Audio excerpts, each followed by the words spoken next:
Exercise documentation provides the necessary framework for exercise conduct and evaluation.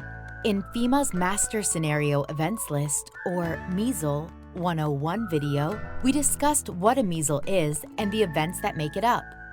You learned that the MSEL provides a timeline of events and expected actions to be introduced into exercise play by controllers to generate or prompt player activity for an operations-based exercise.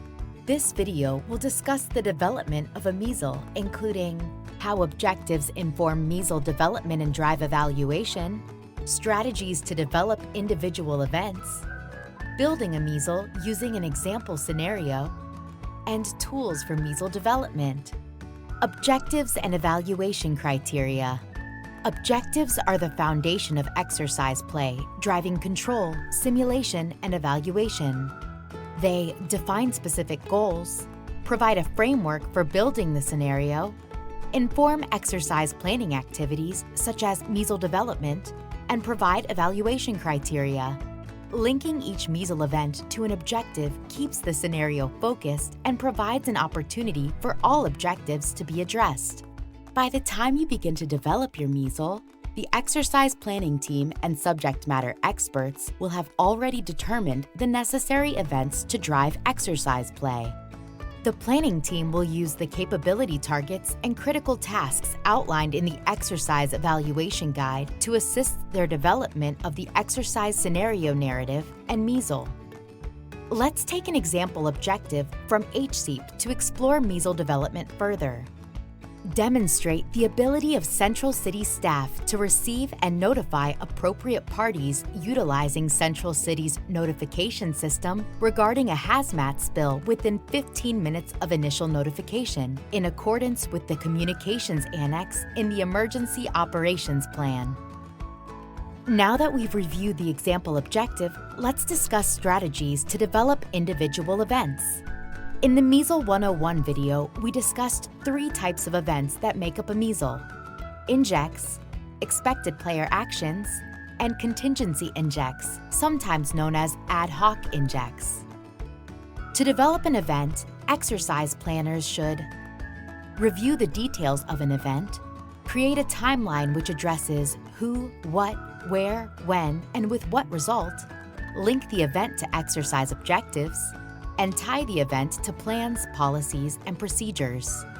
Each event should include the following: an event number, a unique number given to each event; time, the time the event should take place; event type, inject, expected player action, or contingency inject; event mode, how the message is being delivered, such as email or phone call; from, contact that is sending the event; to, contact that is receiving the event; message, the description of the event; expected response, how the planning team thinks the players will react to the event; exercise objective, the objective that this event supports; and a notes section for controllers and evaluators to track actual events against those listed in the MSEL. Using the example objective provided earlier, let's complete this MSEL template together using the 3 types of events. This is our first event, so let's enter 1. The hazmat spill occurred at 8:30 a.m. The event type is an inject because it's a non-playing entity that provides players with simulated information to drive exercise play. The mode is a phone call from a citizen to the 911 center. The message is from Mark, a bystander who reports an accident where a truck has spilled hazardous material. The expected player response is for 911 to notify the impacted population. This inject addresses the objective from earlier. And let's add a note that the 911 center has new personnel. For the next event, let's enter 2. This event is expected to happen 10 minutes after the spill. The event type is an expected player action because the initial inject should prompt a reaction. The mode is an emergency alert system from the 911 center to the impacted population area. The message isn't applicable here because it's dependent on player actions. The expected player response is for the 911 center to send out an applicable notification. This event supports the objective from earlier. And let's add a note that the alert is expected to go out in 15 minutes. For the next event, let's enter 3. This event will happen at 8:47 a.m. if the expected player action for event 1 does not occur. Therefore, the event type is a contingency inject. The mode is a phone call from a citizen to the 911 center. The message is from a bystander, Jeff, who reports the accident again. The expected player response is that the 911 center sends out the proper public notification. This event addresses the objective from earlier. And let's note that this contingency inject is only to be delivered if the public alert was not sent.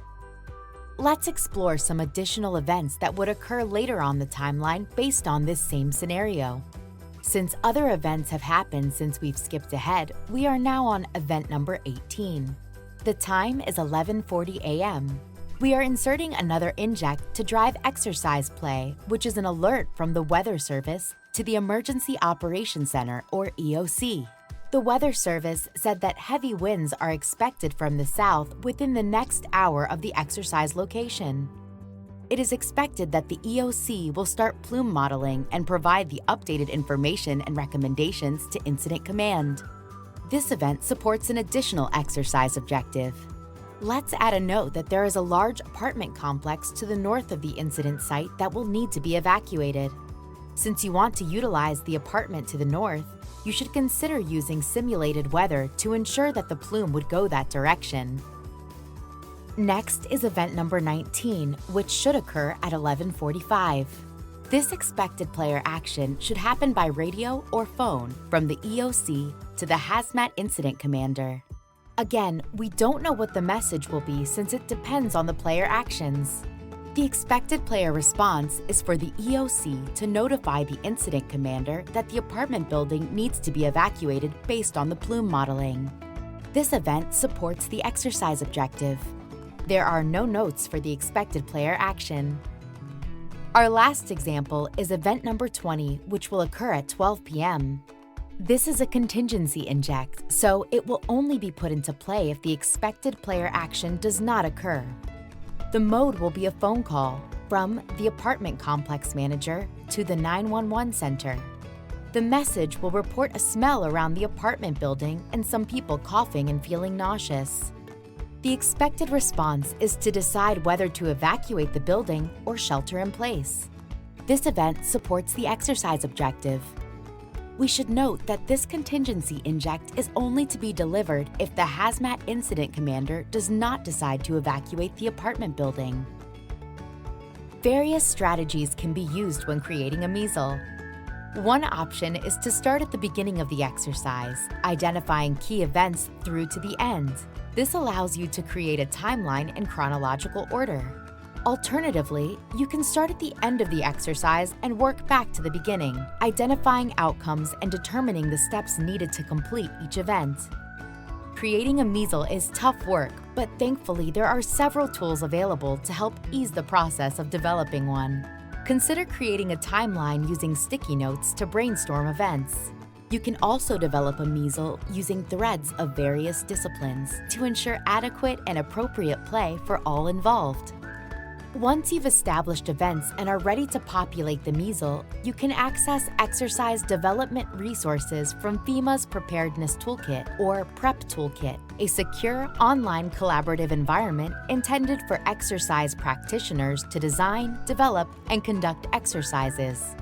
Once the planning team has developed the events, they are reviewed during the MSEL sync meeting to deconflict, refine, and finalize the MSEL for exercise conduct. After you have gone through the MSEL sync and finalized it, each controller and evaluator should receive a copy.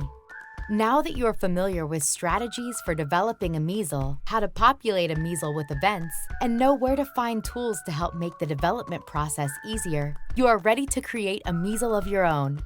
Good luck!